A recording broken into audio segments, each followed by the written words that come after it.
Hello there, Sean. Hello there, Wolf.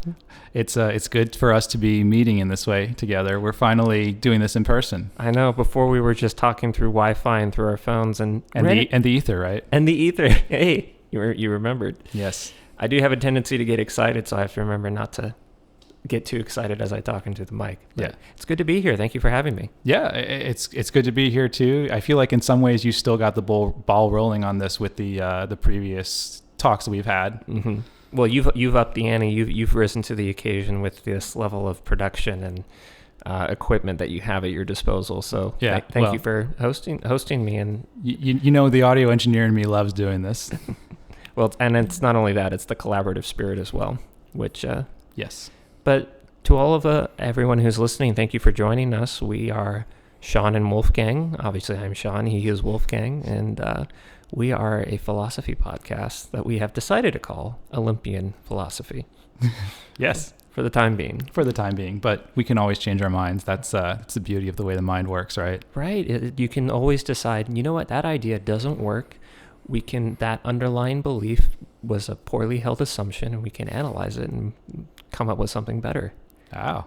That sounds like you're getting into some real hard philosophy now. Right. Well, I think I've been talking with you a little bit off the mic, so to speak, and you've been developing a pretty, I would call, robust theory for actually how to engage in philosophy.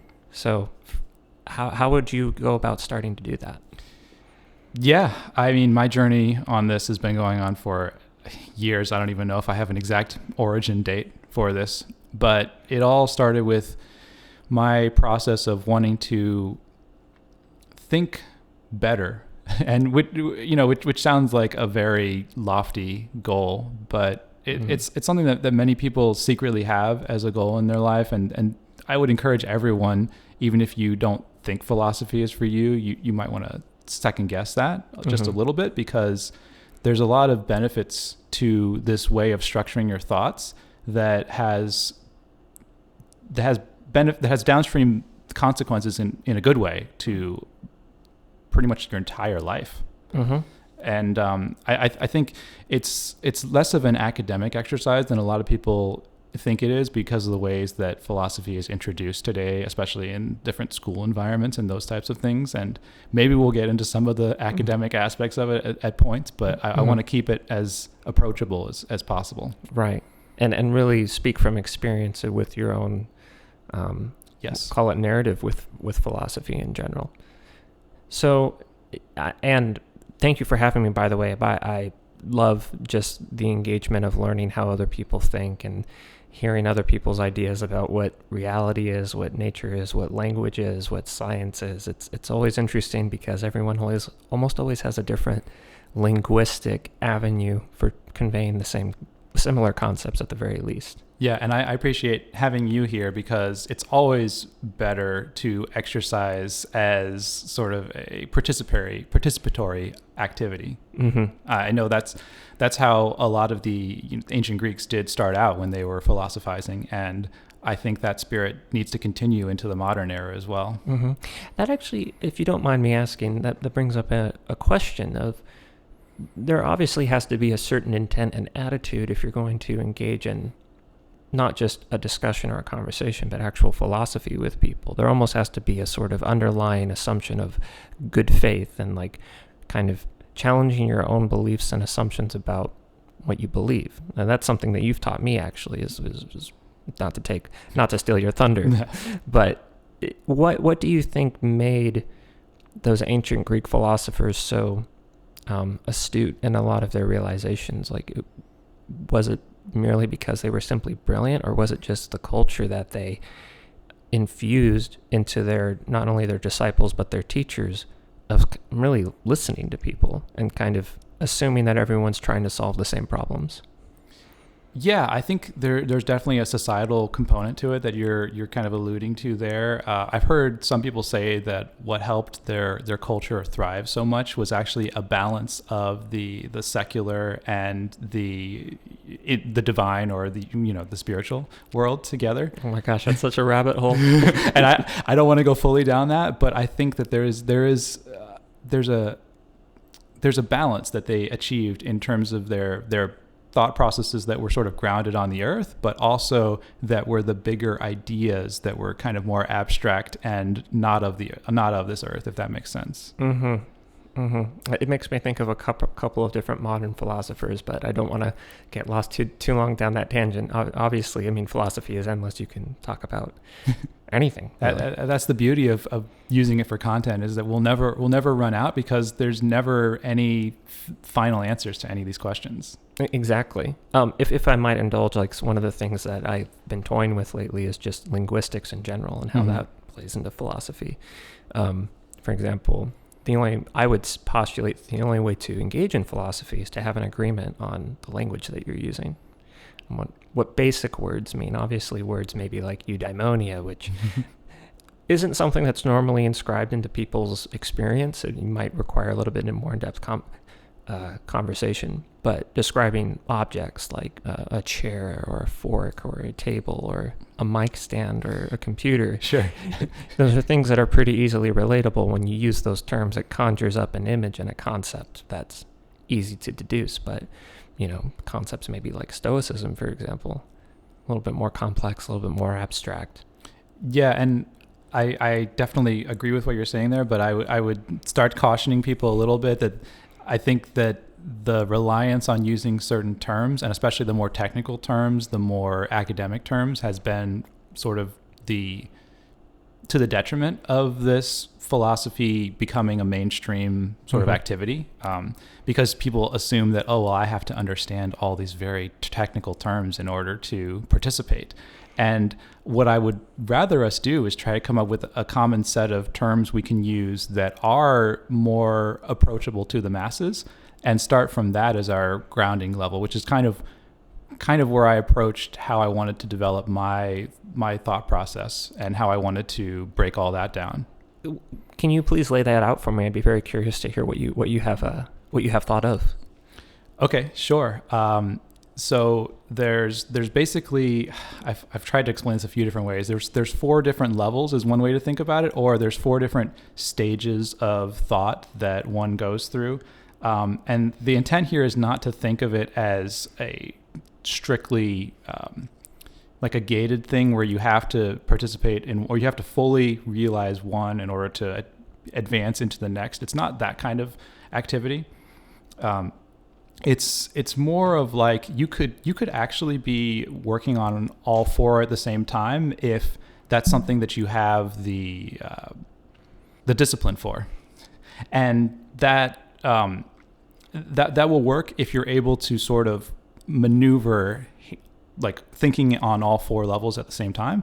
But for most people who are just starting out, it's better to sort of focus on more of isolating, like working on each of the individual pieces one at a time. I found that when I was getting started out, once I found out that there were these like different aspects to things, then by focusing my mind on figuring out each of them one at a time, that's where it really helps organize things better in your head, rather than trying to take on what people do in normal philosophy. What I mean by normal philosophy is when you have a dialogue with someone and you're essentially incorporating all the aspects of philosophy all at once. Mm-hmm. It's great, but it requires you to have sort of built up that skill set ahead of time.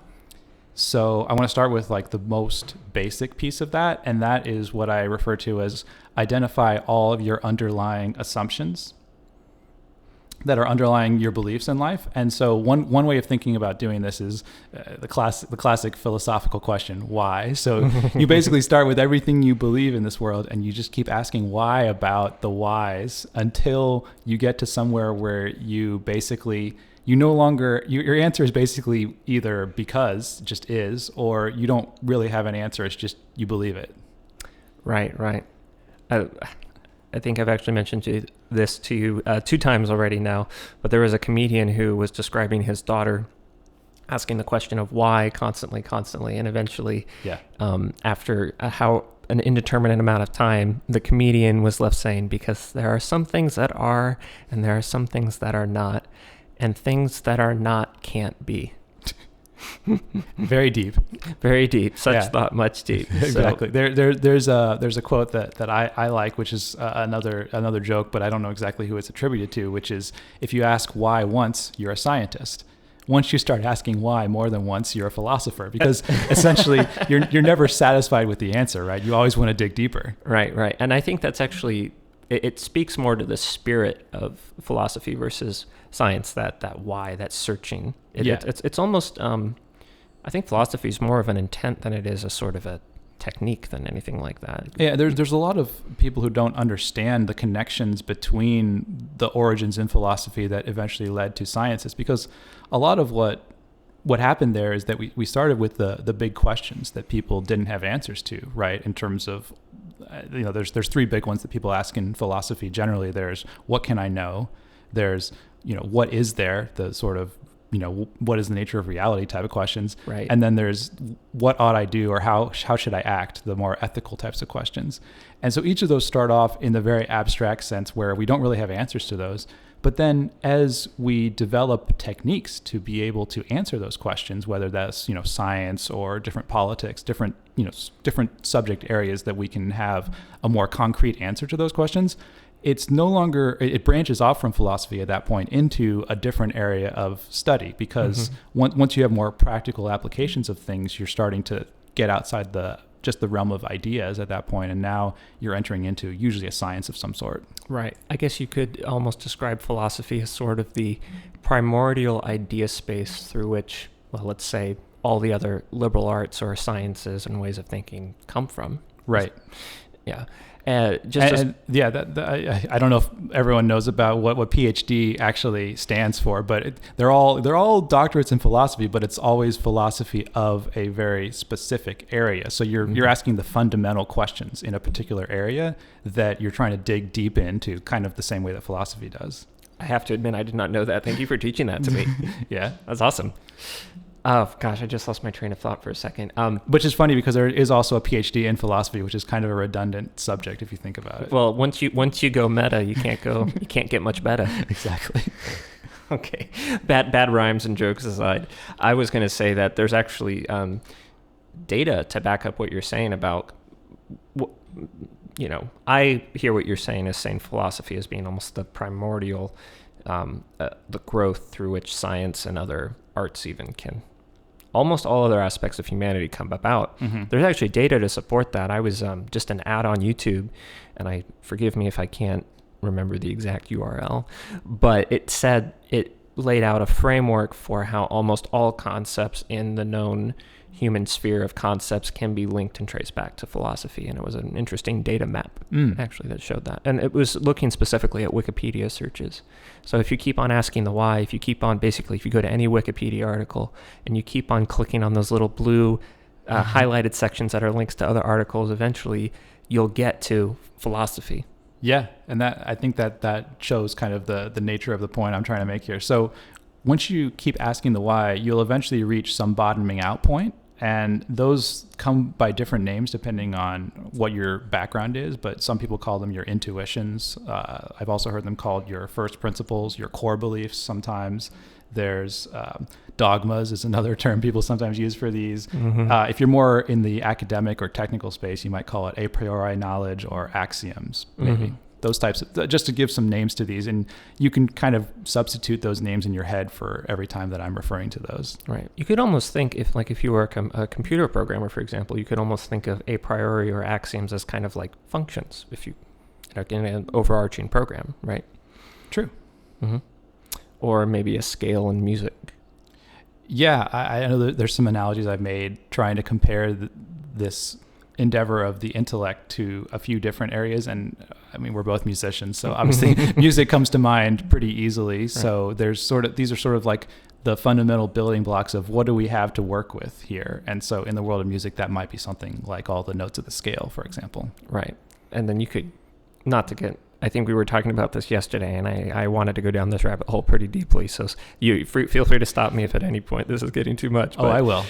But you actually mentioned that the 18th century European idea of musical theory outlines these sort of discrete points where we determine notes to exist. So, I mean, an A note, a B note, a C note, and we've kind of, it's not completely arbitrary, but we've kind of come up with a system developed over hundreds of years of determining what is harmony, what's a good melody, and rhythm even. We've developed these systems of thought. And but what's really interesting is in 18th century European musical theory concepts, let's just say not all of those work with all forms of music. For example, blues music actually breaks a lot of those traditions and rules that are found in a lot of European classical theory. And in Turkey, for example, they experience with microtonal music, which doesn't exist in a 12. They mess with tones that don't exist in a 12-note scale. Yeah, what I would like to sort of tag on to that you were just saying there is that there's actually, their frequencies are continuous, right? There's actually an infinite number of them in between any two given frequencies. Their value that is, you can measure it as fine as you want to, but eventually you'll reach some point where you can no longer measure it. But technically, there's infinite possibilities in between, and so we have discovered through convenience that in between, each octave, which are the notes that sound the same, except they're at, higher and lower frequencies. Those, it's convenient to divide them up with 12 steps in between them, but to some degree, that's just what's been convenient for us. It's similar to how you divide up time, right? You could just say, well, we like, it works out well for us to have 24 hours in a day, but that's somewhat of an arbitrary decision. It just happens to work well for the people who are using the system. And it's sort of the same thing with music, where having this number of notes is like enough to let us do interesting things, but not so much that it's like overwhelming. It's basically just deciding at some point and then moving forward with what are the rules that we can build on top of that. Right. Exactly. And another brief tangential idea that came to my head was the idea that, well, it's not an idea. Almost every single culture, music has some form of a pentatonic scale, which to anyone who's familiar with rock music or blues music is, or you might have heard of Asian, not to call forth a stereotype, but dun dun dun dun dun dun dun dun. I mean, it's using all pentatonic notes. It's the black keys on the piano. The black keys on the piano, basically, which Stevie Wonder was very well known for playing in black keys because, given that he was blind, he had to rely on senses other than sight. And you can, through touch, you can sense them pretty easily. As you can clearly see, I'm the more chaotic of the individuals. Wolf is much more orderly than I am. Might explain my life choices and how I got to this point, but we don't need to go into this. We don't need to go into that for sure. But we are both musicians, and I think we're both philosophers because we're. And I think we both have somewhat of an engineer's mindset to us as well. So there's definitely some harmony between us. Yes, and when we play music, we make harmony all the time. I knew you were going to go there. How can you not?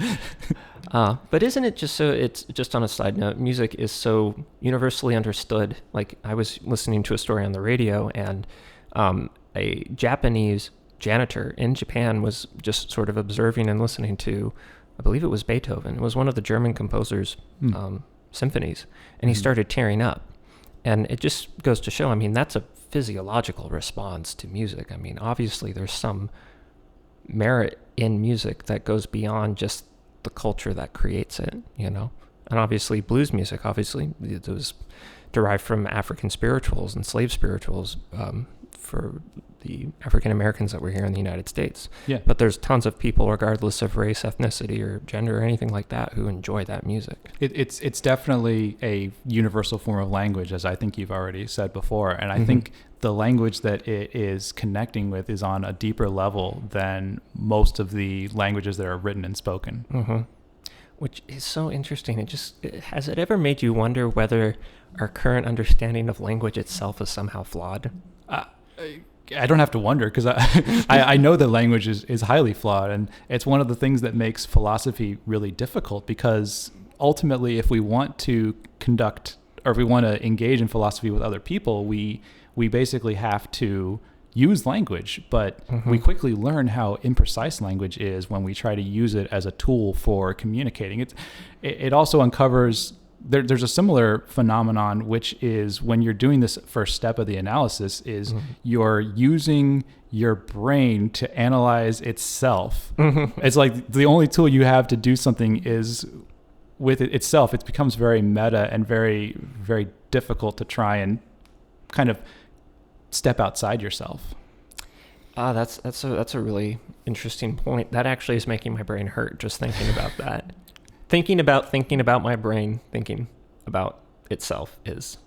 Yeah, it's probably the thing that makes this activity the most difficult. Mm-hmm. That reminds me of a quote from René Descartes, who said that he was postulating some crazy idea. I think the idea was, what if the whole world was just made by a giant demon to, deceive me? And he later, right after he wrote that, said, well, when thinking about such things, one becomes quite tired and must sleep. I definitely. I'm not sure how much we want to get into the nature of reality and all the questions that come around that, but that is a topic I want to reserve for another time, I think. Absolutely. This is just a general overview. Really appreciate you sharing. So thus far, you've covered identify all assumptions underlying your beliefs and understand why you accept those assumptions. So that's actually the next part I want to get into right now. Oh, perfect. Sorry, I'm reading ahead. You're giving a treat, or you're giving a little preview of what's to come here. Mm-hmm. So I think we've covered pretty well sort of the process you have to go through, and I don't want to belittle it because it's a very difficult process to try and get down to what are those core beliefs that you have about everything. This is kind of like, imagine, like, if you think of a tree and this is like the roots that everything else is built upon, or think of your favorite structure that has a foundation that everything is built on top of. So like Legos is probably a good one to think of. These are like the building blocks you have to use to build the higher level thoughts in this case, right? Right. And if you're a biologist, to take your analogy one step further, you would say, well, why are the roots important? And it's like, well, it provides all the nutrients to the tree. It helps it grow. Without the roots, the tree literally can't get water and minerals to its cells, and it's a living thing. So if the cells can't live, the organism can't live. Right. And this is also similar to when we go back to the musical analogy. It's, once you've identified what are all the notes that you have to work with, now you're starting to ask questions about, well, why are those the notes? Why do we pick those? Why do these notes sound good together and these sound terrible together? Right. And that part is actually mostly not influenced by anything that is measurable, or it's part of the nature of your experiences. Well, it is your experiences, but it's not the nature of the physical. It's more of the nature of your perceptions and sort of the belief system that you build on top of them. Mm-hmm. Absolutely. 100% agree. Yeah. So there are a number of different ways that there's a number of different reasons you could use to justify any of these core principles or these assumptions you've made in life. So I think in the modern era, the most common that people use for this is empirical reasons. And this is like the foundations of where science comes from. And it's basically, I've observed the world in this way, therefore I believe that to be true. Exactly. And I'm going to actually offer up a specific example that's actually very hard to be sort of scientifically proven. Yeah. Just a little bit about myself. I am a fan of psychology, and one of the people I've been reading quite extensively is Carl Jung, who's into dreams. And there's a whole school of thought revolving around dream analysis, and it's considered psychology, so it's considered somewhat, I don't want to say scientific, but it's trying to be empirical, where you're actually focusing on what you can observe. And dreams are observable, whether we don't know exactly what they are, right? But we do know that they're observable. So would you say that falls in the category of empirical evidence? Just on a side note. It depends on how you want to define that, but I would actually say yes. If you want to expand empirical to be anything you perceive, like with your own senses. Mm-hmm. That's how I understand it, but I just wanted your opinion. I think you could fall either way on that, though, depending on how you want to split the onion. We're just asking questions. We don't claim to have any answers. Right. So then the second reason I want to go through for why you might accept certain axioms or certain basic core principles to be true is one that's been probably the most popular in previous eras. And that was eras where sort of religion played a bigger role in society and even in sort of the organization of people's lives. Mm-hmm. And this is taking things on faith. So this is, you sort of bottom out at eventually when you're asking why, you end up as saying, well, because God made it that way. right? Mm-hmm. This is the kind of belief you would have if that was your belief system. Right, and those are tricky waters to navigate for a multitude of reasons, because it kind of starts to, there's a lot of underlying reasons why I think that we could go into that we can make an entire podcast episode on just that topic alone. I don't want to. Yeah, for sure. And I suspect we may at some point go into that. Yeah. I guess on a side note, you could say that, all religions contain aspects of philosophy, or all religions are philosophical, but not all philosophy is religious. I agree. I agree with that statement. And I would say that not everyone's definition of philosophy includes religion, but I would say that mine does include religious pursuits as well. Mm-hmm. So yeah, you're spiritually minded. at least open-minded to spiritual. Yeah, it's a very good trait to have. Yeah.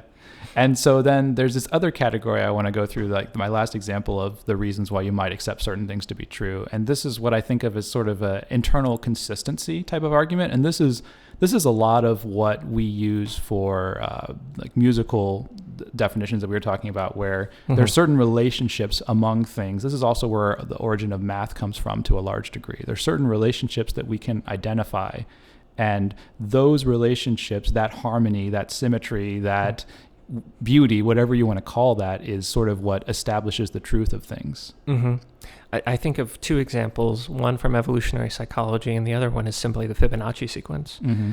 I remember when I was 23 and looking at all of these diagrams that clearly articulate how, a sunflower petal or, various ratios between the limbs even are all founded very closely to the golden mean, which has some mathematical relationship to the Fibonacci sequence. But for those of you who don't know the Fibonacci sequence, it's every number is based off of the sum of the two numbers that came before. So mm-hmm. It starts at 0, 1, 1, 2, and then obviously 3 is 2 plus 1, and then so what's 2 plus 3? 5. Yeah. What's 3 plus 5? 8. It's just it's almost the perfect number pattern.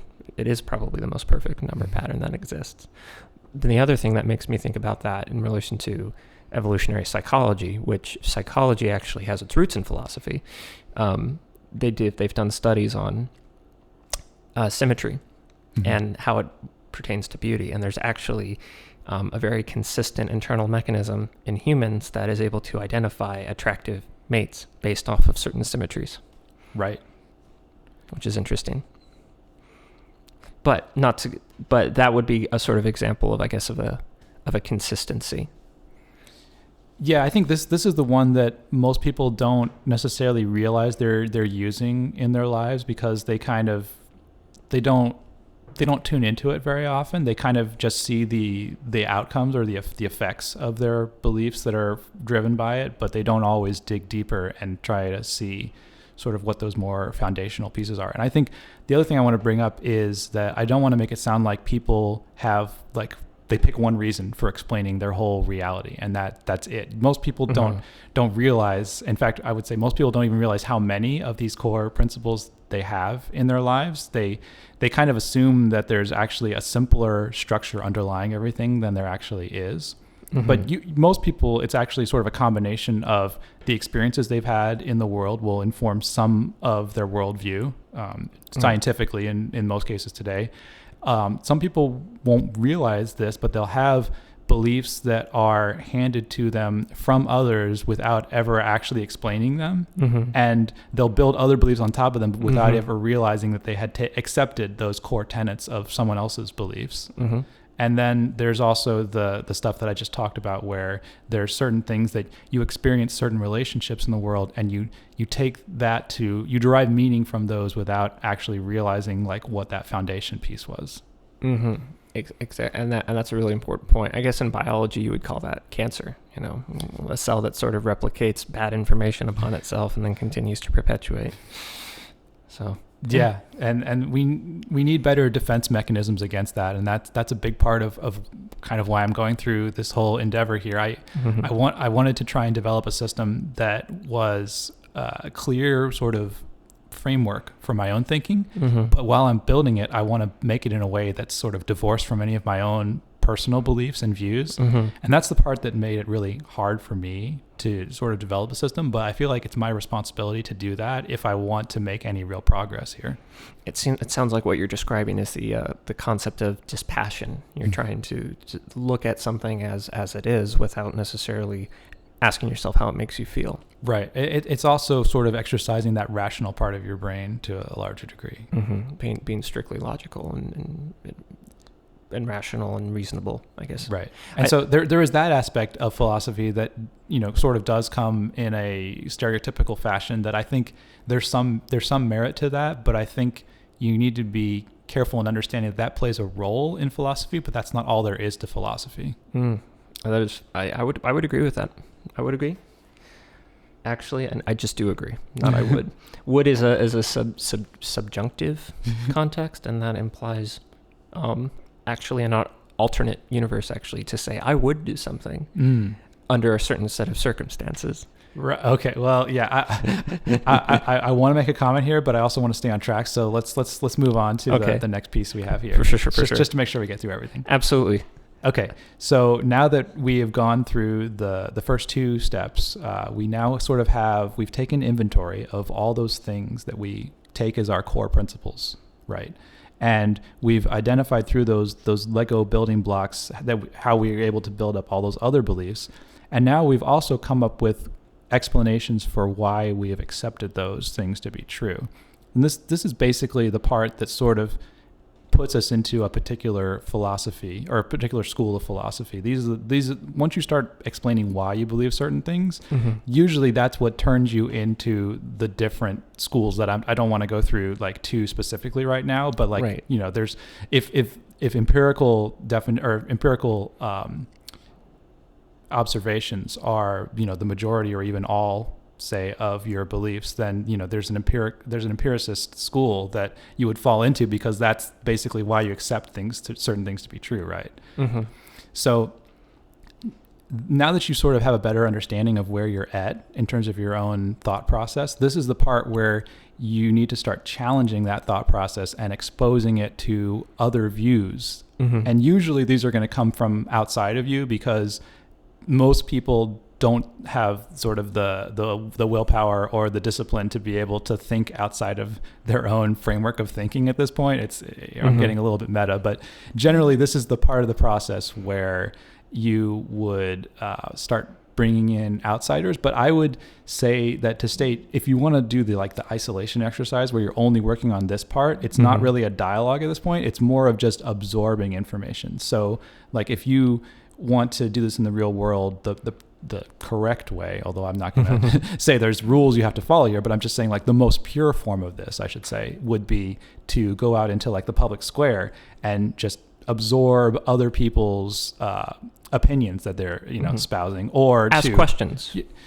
You could ask questions, but you're not at this. The important thing is you're not judging the content at this point. You're just trying to expose as much of the material as you can. Or I guess the purest form of it, in my opinion, would probably be reading a book someone else wrote, as long as that book details all of these pieces to their own thought process.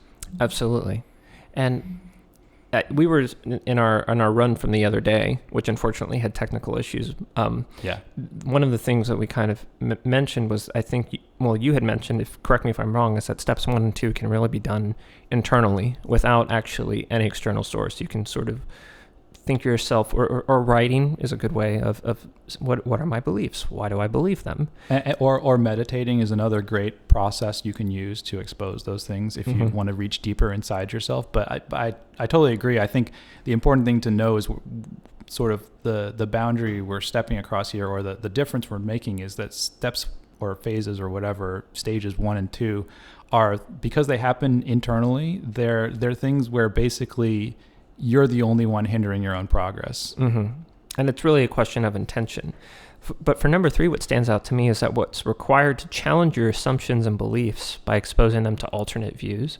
So to expose your own beliefs to alternate views, is really exposing your ideas to other people and actually sort of giving them the agency to judge those ideas, which vulnerability is one of the hardest things that a human being can do. In my own research in psychology, and do a little bit about me. I've been through a rehab program, a 12-step program before. I haven't finished it, but I'm still in that throes.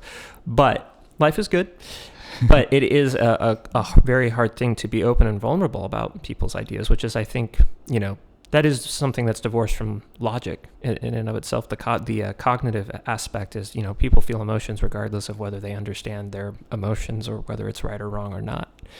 For sure. And being open and honest about how you perceive the world can be frightening because you don't know how other people are going to handle it. And I think that kind of gets at the core of human relationships in general, is there's always a sort of leap of faith whenever you choose to divulge your own beliefs to other people, because you don't know whether they'll accept it, whether they'll criticize it.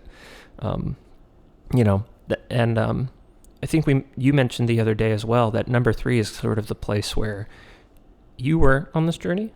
Correct me if I'm wrong. Well, I feel like I've fallen back multiple times. And so as I progress this time around, I think this is where I am at right now. But I think that at any point in this process, it's possible for you to question whether you correctly identified any of those previous assumptions or whether you want to change any of them. Because once you want to change those, you kind of have to take a step back and reevaluate all the way from the beginning again if you want to make progress, right? Right. Like if you're looking at a Lego construction tower that you've made and you realize, well, shoot, I made it kind of like the Tower of Pisa. It's not standing up too well. Yeah. And you can't just fix it from the top. You have to go to the source. You almost have to start from the ground up again. Right. And that in the realm, there is an aspect of philosophy called political philosophy, but I think it's applicable to any belief system that's constructed by philosophy, which is, it's like challenging or having your beliefs be challenged is like somebody looking at your house and saying, your entire house is bad. You have to build an entire new house.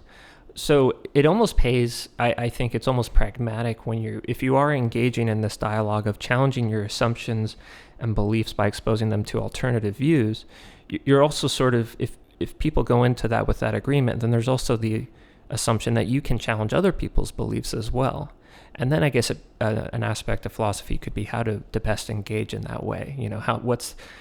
Maybe instead of criticizing the whole Lego structure, you say, maybe try moving that block here. Or when I made my house, I put that block there. What do you think about that? Yeah, I think another key to the part this part of the journey is that during the process of exposing you to the other views is that you're trying to keep an open mind and reserve judgment in the process of absorbing the information. And that's a very hard thing to do. I mean, if there's any one part of this that I consider the hardest, I mean, sure, it's hard from a mental capacity or from a getting your mind twisted around to do the earlier stages of it. But I think from more of a personal, from sort of a societal challenge, or from we're conditioned, in a certain way perspective, it's really hard to actually open your mind up and try to actually add to the universe of potential ideas that you can pull from, and not just sort of keep everything that you already believe kind of segregated and special, and say, well, this is the only truth that there is. Everything else out there, I put it separate. I push it out, and I don't want to accept that into my inner circle, right? Right. That part, I don't have a really good answer for that, and I don't know if I ever will, but that's definitely a big part of this. I think that's something I mentioned as I relate to what you're saying right now, is it's a problem of knowing. I think I'll just use an example that kind of speaks to what you're talking about. I mentioned Galileo the other day, and about how he suggested that, maybe it's the Earth that revolves around the sun. And the church was like, no, blasphemer, heretic, and it's like, we are kind of faced with that. And I think that's part of the human condition, is knowing how to navigate that and almost arm yourself against it in a way, because there is an aspect of not everyone that you talk to is going to understand philosophy or even want to engage in it. Some people will not take too kindly to it. And on that same point that you had just made, I think I may have brought this up the last time, but it holds just as true today, which is just because we are entering this era of things becoming more secular, more skeptical, more scientific, doesn't mean that people don't still hold dogmas of a different kind than they used to in the eras where, like you were saying, the Christian beliefs were sort of what ruled society in many ways. And we need to watch out for the ramifications of people having certain beliefs that they hold on faith today, even if they're about different things. But the more things that you have sort of in that belief system that are just sort of you hold on faith that you can't question for any reason, that's where you start to run into a lot of these problems with being able to have open dialogue and be able to have productive discussions like I want to have in society. Yeah. And I won't give a claim to cite a percentage of topics that are of that nature, but it's increased. It seems like it's increasing every single day, the number of topics that can fire people's dogma button, as it were. Yeah, and I think it's not gotten better over time because people are getting more and more conditioned because they're putting themselves as part of how society has been organizing with the various social media outlets and things that are happening. I was just going to say. Yeah, I don't want to get too specific here, but what I'm trying to make a general point about is that people are sort of entering into these cliques, these, tribes in a way within our larger society that are built around certain beliefs that are just reinforced within the group and never challenged. And that is a very deep concept, and we could totally do a whole episode on that, and I think we will. Possibly. If all goes well, if this exercise is fruitful. Yeah. Which I find it to be. Thank you. And I think I'm very grateful to be here. Wolf, by the way, thank you again for having me here in your studio. You're welcome again. Because this opportunity to actually engage with someone face to face in a way that social media does not allow and is very helpful, I think, to just my own thought process, because it's very difficult to, even if you post something very well reasoned on social media, for people to take it the way that you actually intend them to. You don't really have any control over that. You could say something very, very reasonable, and I won't give any examples, but it can get taken the wrong way. And if there are enough people of a certain tribe who also see it that way, then it kind of becomes a little bit of a mob rule situation. And it doesn't matter what the ideology is. It doesn't matter what the tribe is. I think I want to, like, without going specific, I want to say that this is happening on all different aspects, and it's happening in different perspectives. It's not necessarily limited to any one political views or anything like that. It's happening across the board. So I think it's a problem with the human condition. I'm not trying to necessarily criticize any one particular group with this. And I guess if we were to engage in philosophy and question why we accept certain assumptions and why we believe certain things, we might question, why do we attribute this to a political polarization? Like you said, maybe it's more of a problem of the human condition. Maybe we should be approaching, maybe that's the block that needs to be removed. This is the human condition block, not the political block that's a little bit higher up the tower, the Lego tower. Yeah. I think that there's very little productive exchanges that can be had about the political sort of outcomes of people's core beliefs here. I think the only hope we have is in getting people to reach deeper within themselves and sort of identify what's going on behind the scenes there and potentially have discussions about those things. And if people can actually start inspecting those, I think because most of those are sort of just statements of fact, there's a lot less of a value judgment to those things. The value judgment is pretty black and white. It's pretty it's pretty binary, I guess, if you want to go technical on this. It's very much in the level of these certain things are true or not true. Once you start building layers on top of those, that's where you get a lot more ambiguity. That's where you can actually take the same core set of beliefs and combine them together to get different outcomes based on what other factors you want to sort of sprinkle in there. And I think there's several people who've quoted that if you have to realize for those you disagree with, that if you hold all of the same basic tenets in life to be true, you would have reached the same conclusion. And that's an important part of sort of understanding the other viewpoint. I would say that the outcome of this third part that I'm trying to sort of summarize here and move on so we can get into the fourth part, but the most important outcome of this should be that you understand and have absorbed the knowledge well enough that you could actually advocate on behalf of what you don't agree with. Exactly. And I think that takes a certain amount of empathy, wouldn't you say?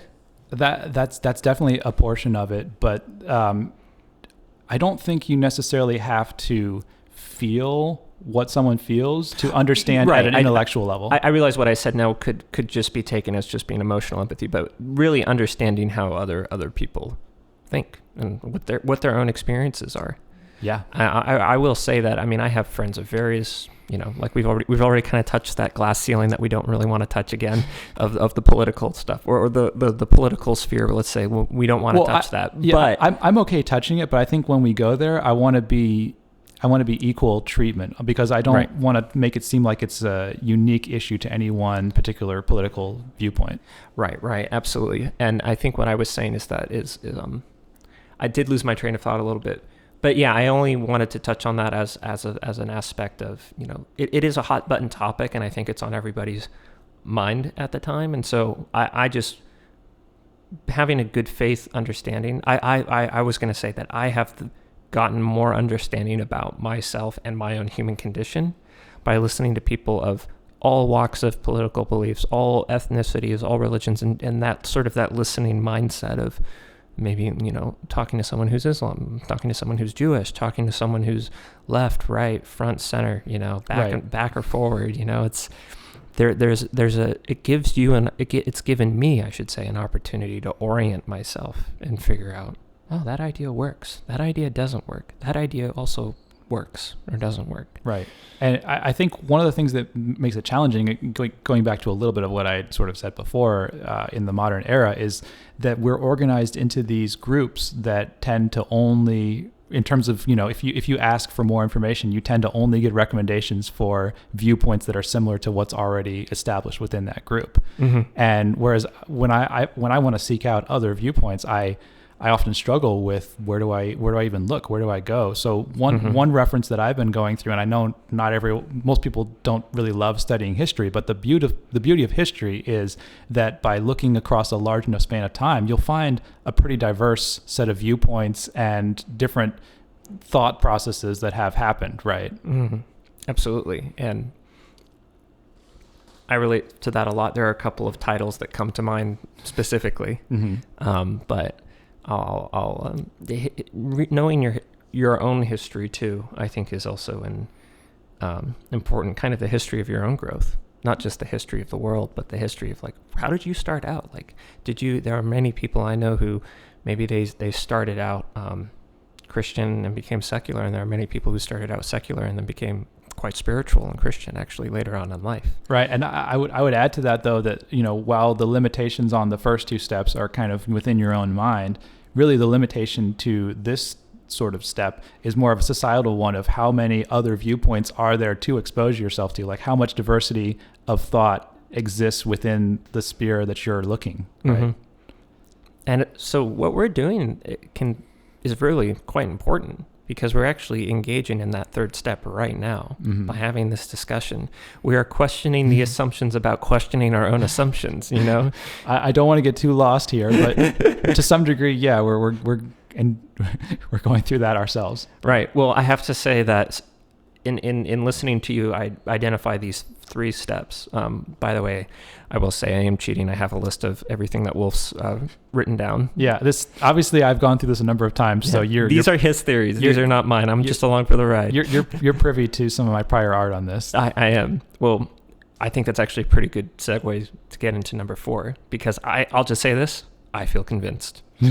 I feel convinced of this model. But okay, cool. Thank you. So the 4th step. So it feels like we've already been doing this, but like I said, because I've been trying to isolate the different pieces, this is actually separated out into, once you have absorbed, you've identified what you have within you, and you've absorbed a large body of knowledge of what you could pull from. So, and that, I think that third step can often be what brings you back to previous steps to sort of if you're being intellectually honest with yourself, to start incorporating other views will require you to sort of restructure that foundation at some point in your life if you really want to incorporate other viewpoints into your life. So once you feel like you have fully established and fully adopted all of the things that you've been exposed to, now you become that beacon on a hill that needs to become a sharer of that knowledge. And it's possible you could have already done that in an earlier step through a dialogue. But I think that it's calling out, separating this to be, this is essentially where you become a fully productive member of society in terms of becoming the one who makes sure that your viewpoint becomes someone else's alternate viewpoint, basically. And that's actually a lot harder than it sounds like. We've kind of already been going into to some degree, but I think it's important that you. There's a very deliberate ordering to things, which is sort of like know thyself and make sure that you listen first. To really listen before you even become the initiator in that dialogue, if that makes sense. And I'm really glad you mentioned that, because what I was thinking of was there is a practice called the silent retreat, where it is I would recommend that people try going just a day without saying anything to anybody. It is rather strange, but if taken in a meditative concept, which you mentioned earlier, it is kind of an interesting way to see exactly what ideas your mind is forming without hearing yourself speak. I think we all kind of like to listen to ourselves speak a little bit. So it is, like to just listen to other people is the first step. What's so interesting is if everyone's listening, no one's speaking. So I've never participated in that, but I did want to ask you a question. So does that change the way your inner voice works at all when you're not communicating in the outside world? It does, actually. And our vocal tendencies, our vocal cords kind of create music, and so that frequency can it's like a feedback loop.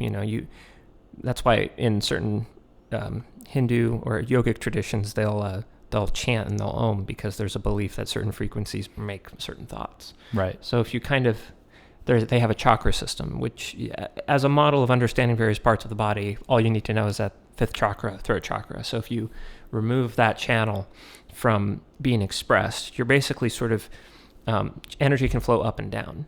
So a perfectly individuated individual, or the perfect person, if you will, has an equal energy balance between every aspect of their body, which makes sense biologically. All your organs and your brain and your lungs and everything's working in unison and everything's healthy. I mean, it is all a very delicate balance the more you learn about biology. It's kind of amazing that our bodies even work when you think about it. No. It makes me think of, what do they call it? Divine creation or creative design. That's another topic for another time. But at any rate, the throat is a very active part in society, and there's a lot of people who know how to speak, but maybe, they haven't taken care of their own temple, so to speak, first. There is an idea of like keeping your own space clean, or at least orderly. Right. There's sort of, from a different religious tradition, there's the whole notion of those in glass houses shouldn't throw stones, right? Right. Like make sure your aisle's clean before you criticize someone else's aisles, basically. Or make sure you're well dressed before you criticize someone else's threads, as it were. Yeah. And I think that core tenet, or that sort of philosophy, is sort of core to the reason why I ordered things the way I did, is to get your house in order, within your head first, but then with, testing that theory with the exposure to the outside world first before you try to criticize others. And I don't know if I would even say criticize necessarily, because if you take too critical of an approach, you're not going to make progress anyways. But it's more before you engage in dialogue with others. Absolutely. Well, on a side note, one of the reasons Lincoln was widely considered one of the greatest leaders in American history was because he was very resistant to the idea of criticizing people, even if they were worthy of it. I've heard that. So I did mention it briefly the other day. So, but it is pretty common knowledge that he was a very compassionate individual, and yet he was also very steadfast. I mean, he didn't. He did something that was just socio-politically very difficult to do at the time, and he did so with a very compassionate, kind heart. And I mean, it just kind of goes to show that you don't have to be combative to be physically combative to be a warrior, so to speak. Philosophical warrior, that is. Yeah, I've heard him come up in a few different philosophical contexts, so it might be interesting to go deeper in that at some point. It is worthy of note to, I think, say that Lincoln was also a very devout Christian, and the pages on his Bible were worn from all the times that he flipped through it. Yeah, I suspect that in his worldview, there were a number of things that were taken on faith. Absolutely. Which is, I'm sure that there are some things that the ancient traditions got right. All right.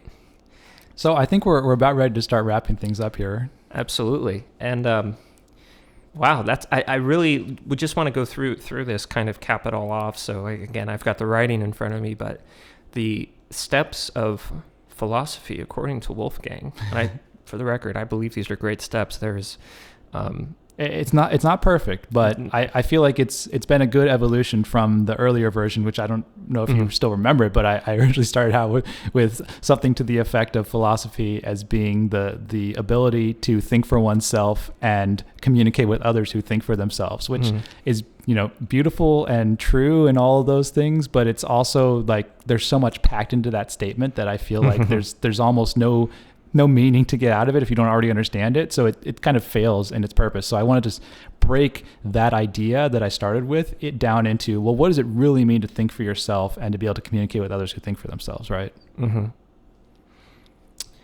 I guess, yeah, I think thinking for yourself is really just it's about asking questions. Because I think if you don't ask questions, then you're not thinking for yourself.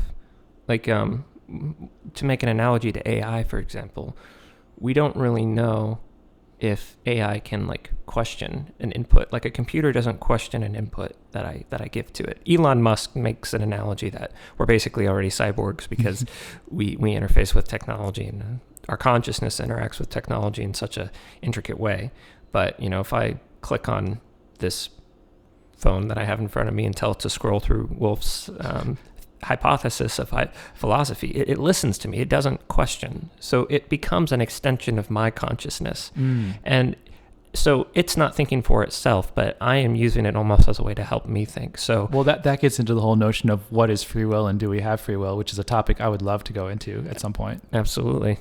Wolf, it's been an absolute pleasure. Thank you for having me on the podcast. The pleasure is at least equally mine, if not all mine. Cheers. All right.